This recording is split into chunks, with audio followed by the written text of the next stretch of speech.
Please let us begin by apologising, as some technical issues meant the audio quality for this recording is not up to our usual standards. But it does feel like an ideal opportunity to let you know that the blog posts for these episodes contain transcripts for you to read. For this conversation, Dr. Brandon Blue speaks with Dr. Matt Schabath about the experience of the LGBTQ+ community when receiving cancer care, highlighting the discrimination they face and how barriers are multiplied if the patient is Black or African American. However, we also learn how healthcare can be improved and made more equitable with some very simple steps in this episode, bringing your whole self.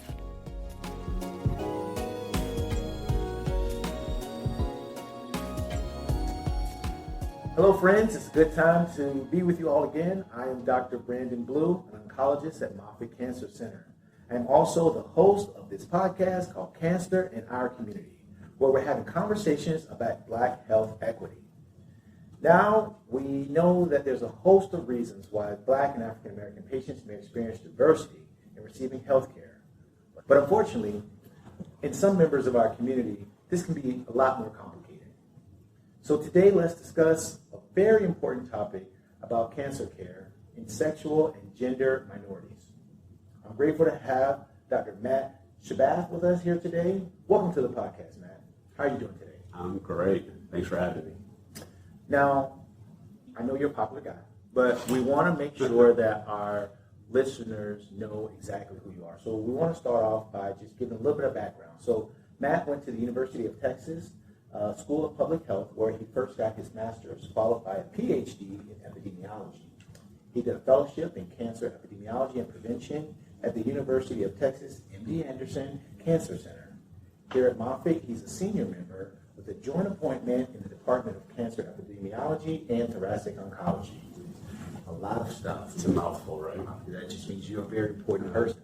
And I'll add, I'm also the co-program leader of the Cancer Epidemiology program as well. Listen, you've done so many things, I can see why you're in leadership. Oh, thank you. Appreciate it. Now, Matt, on the Moffitt website, it says that you have an expertise in quantitative imaging, radiomics, and molecular epidemiology. Now, you have to talk to our listeners plainly, all right? Can you tell us what exactly that means and what type of cancers that matters for? Sure. Well, molecular epidemiology is where I started 25 years ago. It's really studying our inherited genetics, the genetics that mom and dad give us, and how those subtle changes in our genome, the reason why we have different skin color, different reason why we have eye color, why we have different types of hair, or even our height, our BMI. These things are all dictated by our inherited genes. But these genes also influence our cancer risk. So this burgeoning area 25 years ago started where we were looking at how these inherited genetics influenced our cancer risk. And I studied at that time largely lung cancer, did some bladder cancer work. But inherited genetics obviously influence not just any cancer, but really a whole milieu of diseases, cardiovascular disease, our ability to clear infections, our susceptibility to a variety of different diseases. So that's molecular epidemiology. The radiomic world is something that I really had the opportunity to help co-develop and found here at Moffitt 15 years ago. It's a field of artificial intelligence, AI, where we use AI to analyze medical imaging, CAT scans, MRIs, mammography, using AI to understand what's happening at a very finite detail in these medical imagings. Things that the naked eye can't see, let alone a trained radiologist, but these AI algorithms can look at images and help us make decisions. Is this cancer, yes or no? What type of cancer is it? Is this patient going to respond to treatment? And so what we've done with these AI analysis of analyzing medical images is really looked across what we call the cancer care continuum, from early detection to diagnosis to risk of developing disease in the future, or risk of recurrence, or risk of death or treatment response. So it's been a really provocative area of research, and it's been exciting. Now, you heard it here first, all right? This may sound like the future, but these are things that are happening now. Moffitt Cancer Center is using artificial intelligence, or AI, to really help with cancer care, and I think that's fantastic. So I do have to thank you for coming from Texas over to little old Florida to really have us use your brain to really help us and our patients. Thanks. Well, I often say a lot of this sounds like science fiction, but it is true science, and Moffitt is leading the way. We have one of the first departments of machine learning. Machine learning is a field of artificial intelligence. We have one of the first in any cancer center in the country, and we have some of the leading scientists here.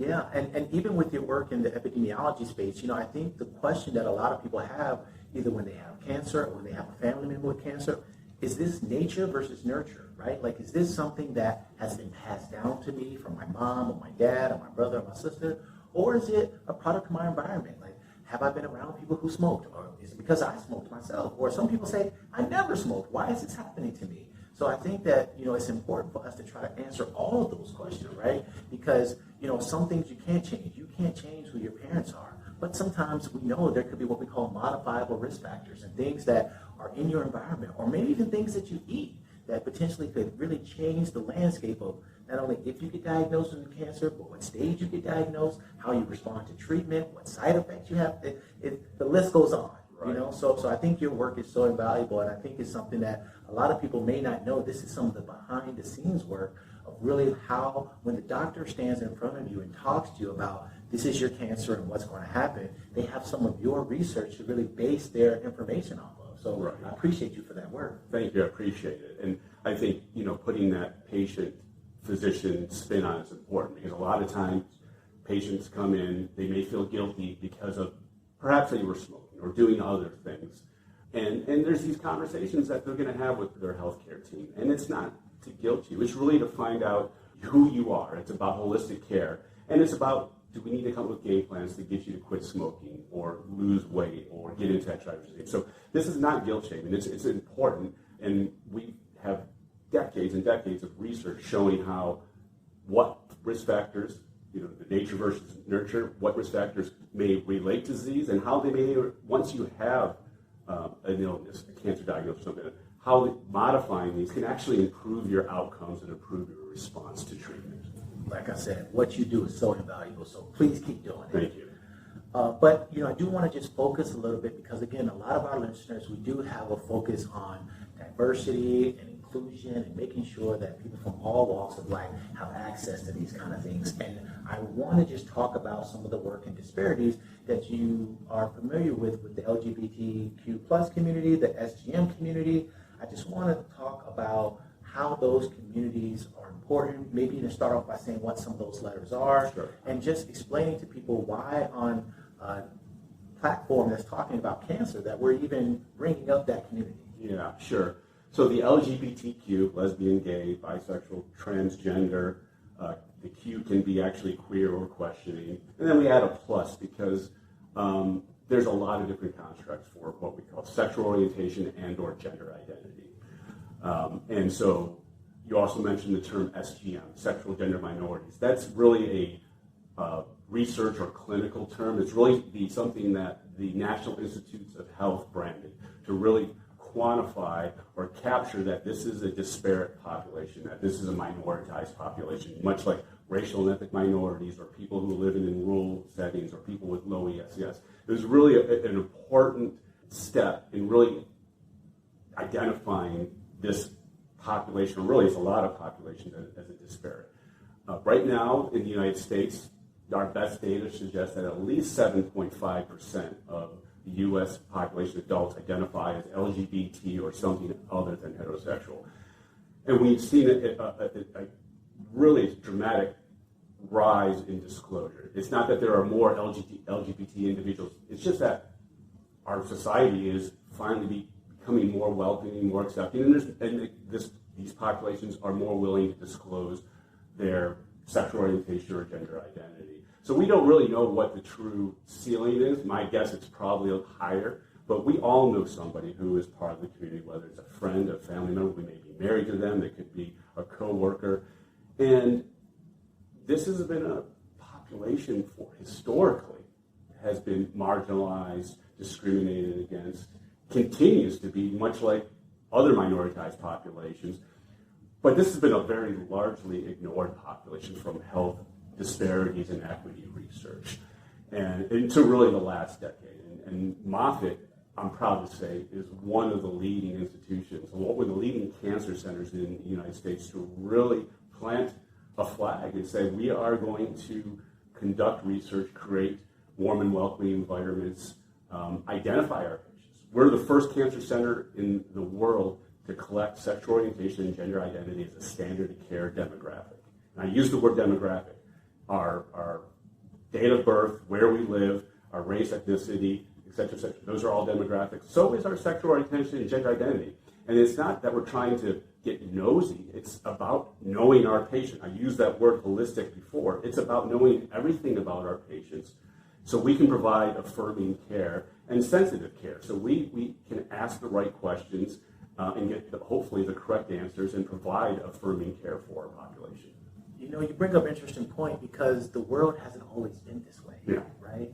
And so I'm happy about the progress that we're making, but how do we communicate to some of the people who may be listening or maybe know someone that this is a safe space, right? Like, how do we let people know that it's okay to disclose? Like, what would be some ideas that you could say to say, if you have certain interests or identities that you might think that people might frown upon, that's okay. The world is changing. Like, how do we communicate that as an organization or even as a podcast to let people know to say, this is okay, be comfortable in your skin, know who you are, and let your healthcare team know who you are. Right. Yeah, there's no, as they say, no magic bullet. But there's a series of things that we do and that the community has really communicated to us. One is, in our forms, in those patient questionnaire forms, we actually, especially for sexual orientation and gender identity, we actually have language in there telling our patients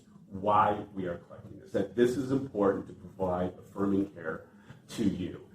Next is, like I already said, these warm, welcoming environments. Whether you're a staff member or a healthcare provider or one of our volunteers, having pins with your pronouns on it. When you introduce yourself to somebody, and we've got to do this, we've got to disclose our pronouns. I go by he, him. Having the pride flag, having pride symbols around our institution, or the HEI, is that blue with 2 gold bars, stickers or flag. So all these little subtle things, we've learned from the LGBT community that they, even though they're small and most of us don't see it, they really cue on these things and they see this. And of course, having outward branding. Moffitt is not shy about having this on our website, and we continuously show our pride, if you will, about providing affirming care for this and outreach to this community. And of course, things like this, these events, having these discussions and putting this out there is really important, because this is, not to sound like a broken record, this has been a marginalized population that often sees violence in healthcare settings. And studies after studies have shown this, where people, the LGBT community, being denied care, violence in the healthcare, disrespect. And so all these things, we hear back from the community on what they would like for us to do to provide the best high quality affirming care.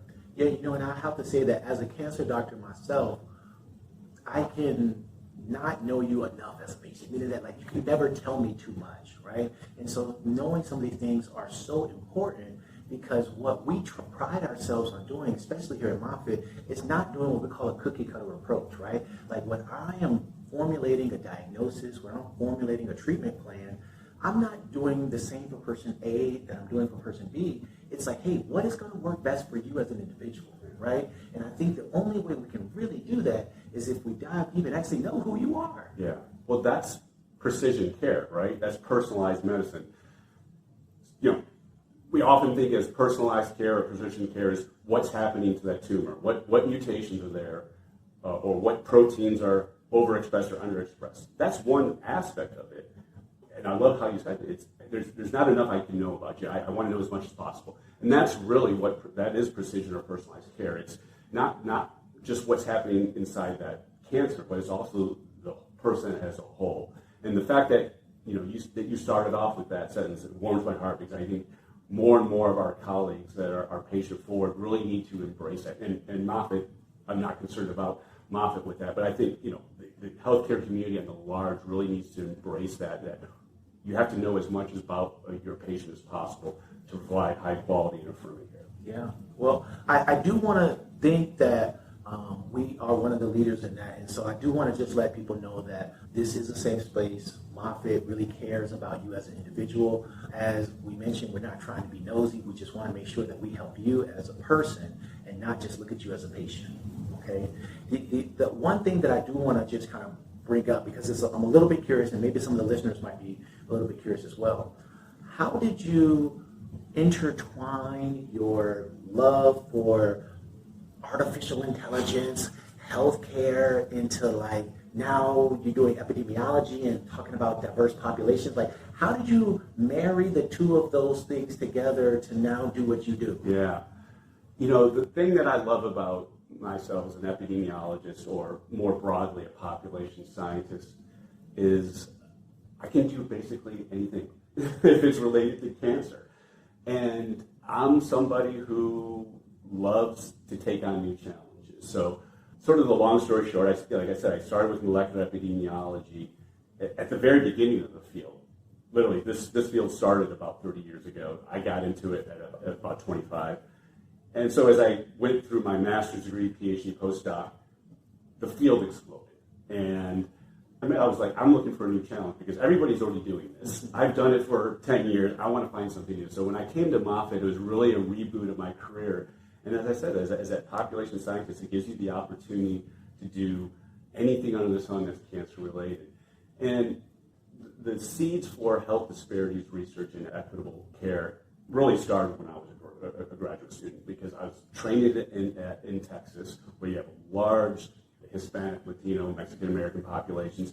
And a lot of my mentors, or a lot of my senior people in my department, were really focused on this. And I thought, this is really important because we can actually make changes. We can really influence. We do a lot of great research, but this is something that you're rolling up your sleeves and actually identifying disparities and then creating, hopefully, interventions that are successful to reduce or mitigate those disparities.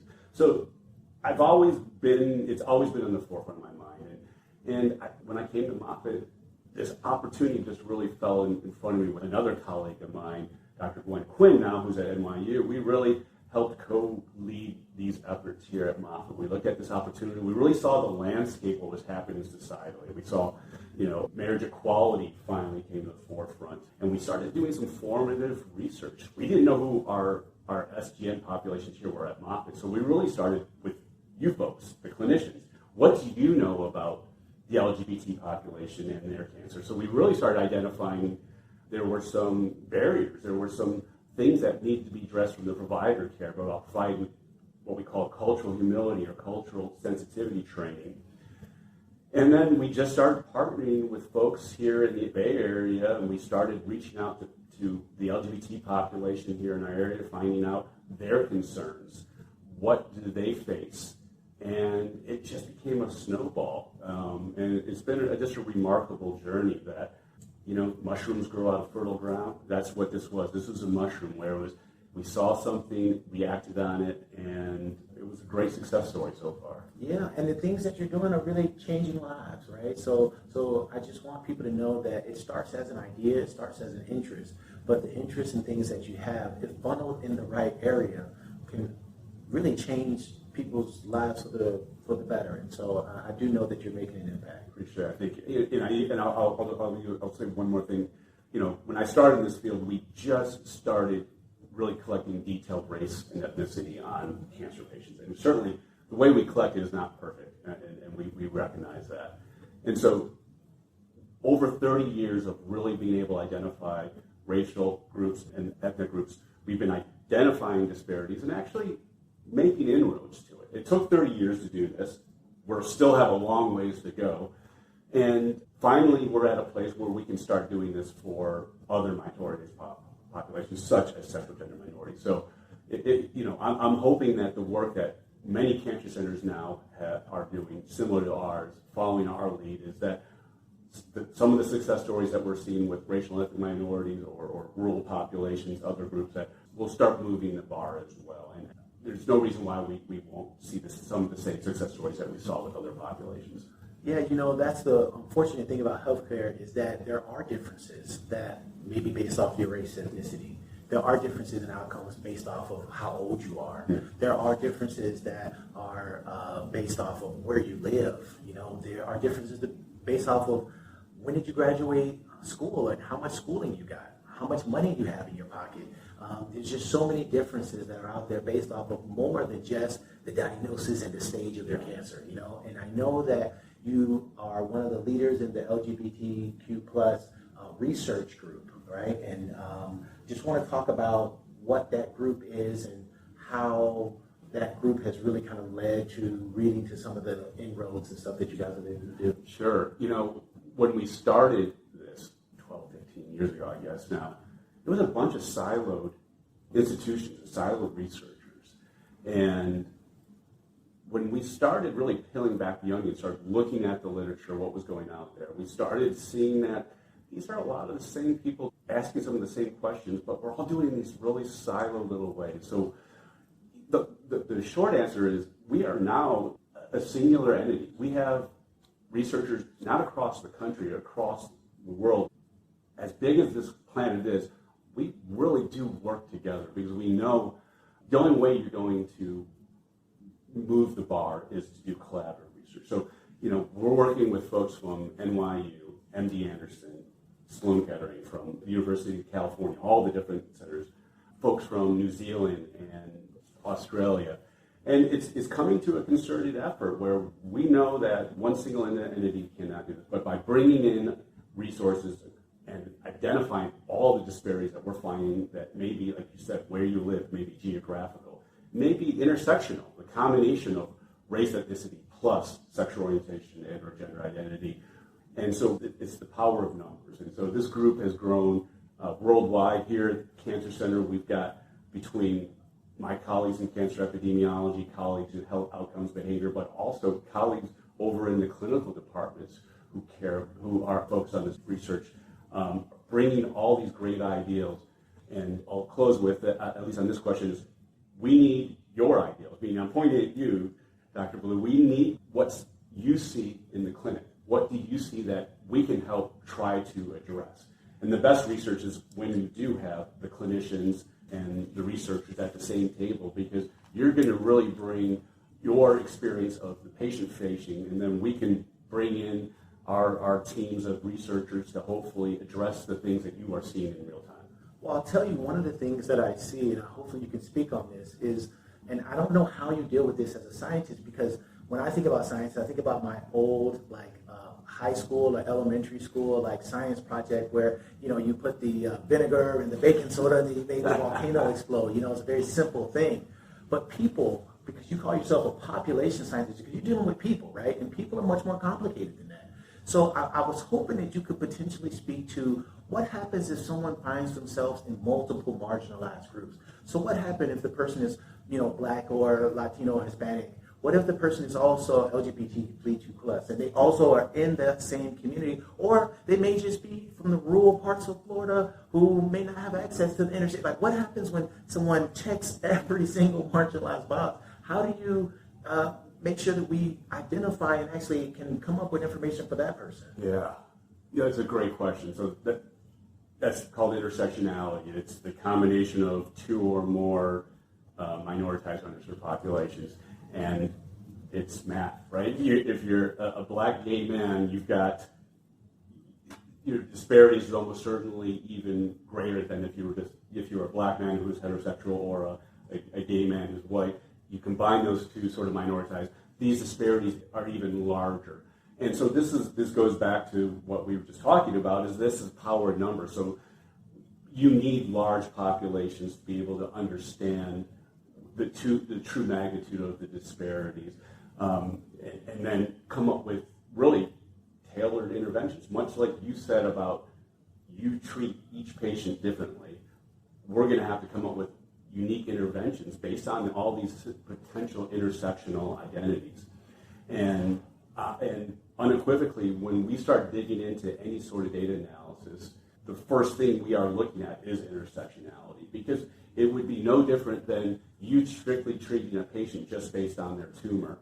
It would be no difference of doing some sort of study and focus on one minoritized or underserved population. It's a disservice, really, to what we do. So that is on the forefront anytime we're conducting a study, is this really important construct of intersectionality. So, we want to give the people hope, right? Like, we have some listeners who may identify as some of the marginalized people that we've discussed. What do you think that either myself and other healthcare providers who may be listening, how can we advocate for this group of people that, as you said, they may not even have been brave enough or even known that the doctors even cared about their sexual orientation. They might not have even known that was something that they should disclose. But but how do we advocate for that group of people? Like, what can we do? But then also for the listeners themselves who may be in the community, is there anything that they could do to maybe advocate for themselves, right? Sure. Like do you have any words for the listeners to try to say, like, all right, this guy is talking about me. They may just be clicking and saying, oh my gosh, what can I do, yeah. right? And then again, there may be healthcare providers who might say, oh my gosh, I've dropped the ball. I haven't necessarily been one of the ones who paid attention. And so if you could just give the listeners maybe some cues, I think they would really find that useful. Yeah, I think one of the most important things is that relationship. Remember, the patient and healthcare provider, the physician, it's a relationship. And it's about this, what we call dyad, the two individuals being comfortable with it. It's about providing that warm and welcome environment. It's about the physician listening, looking for those cues, looking at the environment. Who are they with? How are they dressed? Look at some of these cues. Getting training. We've developed our own training. We've developed many trainings for healthcare teams. There's many out there already. Go volunteer and take some of these trainings out there. You can just use Dr. Google. You can find these things out there and learn about providing what we call cultural sensitive or humility training, and things to look for, cues, proper language. Certainly what we've got to do is when you introduce somebody, the simplest thing is, hi, I'm Dr. Blue, my pronouns are so-and-so. Most people are going to not even think twice about it. The LGBT community will immediately cue on that. And immediately that's going to lower the temperature. It's going to put them at ease. And hopefully you putting that at ease is going to allow that open dialogue, that actual relationship that a healthcare physician and a patient will have. And that's really it comes down to. It's really common sense. But they want to feel like they are doing it because A, they're comfortable, B, that they're going to get affirming care, and they're not going to be discriminating against. And I'll say that we've shown in our data from our LGBT populations here in Hillsborough and all our surrounding counties, overwhelmingly want to disclose. And we've published these data, and they're comfortable disclosing that when it's with the right physician at the right time and having that comfort level. So just listen up out there, all the healthcare providers, that we got to do better. While we've made a lot of progress, there's still a lot of room for improvement. And I also wanted to update you, Matt, to 2024. There's no more Dr. Google. We use ChatGPT. Right? So we use the AI, all right? But I think what you are saying makes a lot of sense. And I think that, again, things are better than where we were. But I don't want people to get comfortable because, again, we still have to close that gap. Okay? We have a long ways to go still. Long way. So, I do appreciate us going into this level of depth with a lot of the different things that we touched on today, but we always try to bring it all back, right? And say, all right, this might be a lot of information, but we want to at least leave the listeners with a take-home message, to say, hey, if you fast forward through this whole podcast, slow it down right now. This is what you need to know. What would you say as a take-home message about what to do as far as the LGBT plus community, about the Black community, about any of the marginalized groups that we've talked about? What can you leave with them as far as some of the work that you've done and the importance of it? I'll say across the board, as somebody who's been doing research for 25 years, the inroads that we have made in identifying disparities and reducing them are unequivocal and measurable. We have a long ways to go, but we are making improvements in real time, and we will continue to do so, because this is something that we don't want to do, we need to do, and we are doing it. And places like Moffitt Cancer Center, I've been here for 16 years for a reason, because this is a great place. We have great leaders who care about these topics that we're talking about this. And it's been a top-down, bottom-up approach where we have almost 10,000 people here with a singular mission to prevent and cure cancer for all persons.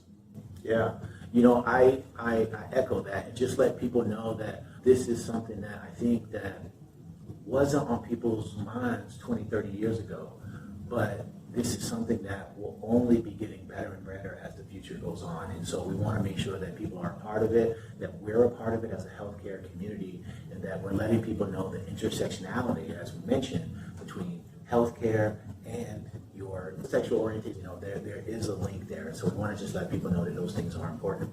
But thank you, Matt, for the wonderful discussion today. And I just want people to know that, you know, outside of crusading for all individuals and being an avid researcher, you must do something else on your days off. Or maybe there are no days off. But what does Matt do to kind of say, all right, let me kick my shoes off and wind down? I wish I was a rock and roll star. I'm a musician. I've been playing guitar since I was 12. The bass or electric guitar? Okay. Electric guitar. Okay. Well, anything that's got strings, but that's my go-to. I come home and I probably put an hour in a day just doodling around, and when my partner's away, I turn it up even louder and play a little bit longer. But yeah, that's my go-to passion. So can they find you on YouTube, SoundCloud? Like, are you out there? You want to let the listeners know? There on YouTube, you can find some of my stuff through Moffitt Cancer Center. I did an acoustic piece. We did Imagine by John Lennon. And then, you know, we have the talent shows here I've got a group called the Romoffits, and we've got a couple songs on there as well. So wonderful. People can only hear my singing on the bathroom walls, and it's not pretty. So I'm glad we actually have some musicians, some actually talent here at Moffitt, so that's good. With all the new leadership we have, Patrick Hu, our CEO, is an avid musician and has his house band here at Moffitt, and we have this talent show every year. The number of musicians, outstanding musicians we hear at Moffitt, across the board, from oncologists to lowly researchers like myself, staff members, team members, it's unbelievable. Everyone's crawling out of the woodwork. And we, twice a year, open to the public, we have Jam with the Band session. So people could come in and we get together here in the SRB building and we jam out. And it's just it's a hoot. It's a lot of fun.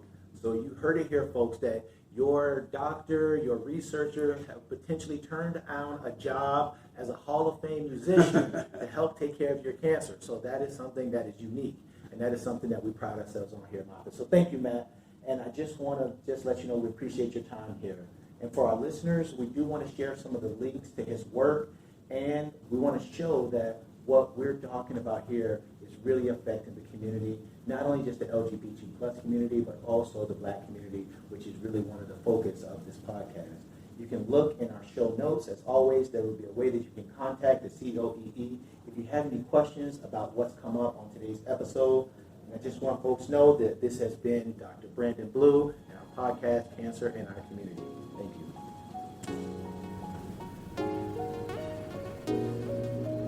Hi, I'm Topher Larkin, Community Outreach Worker Specialist here at COEE. And here are some upcoming events where you can find COE out in a community near you. On February 6th from 4 to 6 p.m., join us for the annual TBCCN Partners Meeting on the Magnolia Moffitt campus. New and existing community members will have the opportunity to get to know some of Moffitt's leaders, and more importantly, for the leaders to learn more about you and your organization's work. The meetings will have a panel that encourages dialogue and practical applications of community engagement and outreach. We look forward to seeing you there. Save the date. On March 7th, Moffitt and Lakeland Regional Health are hosting the annual HPV Help Summit. This free, in-person, and virtual event is open to healthcare professionals, public health researchers, patient advocates, survivor, and anyone interested in learning about statewide efforts to eliminate HPV-related cancers in Florida. To stay up to date with COE events and announcements, or to collaborate with us in the community, please follow our website, follow us on all of our social media channels listed in the links, or send us an email at coe-office@moffitt.org. That's COEE-office@moffitt.org. We look forward to seeing you out in the community.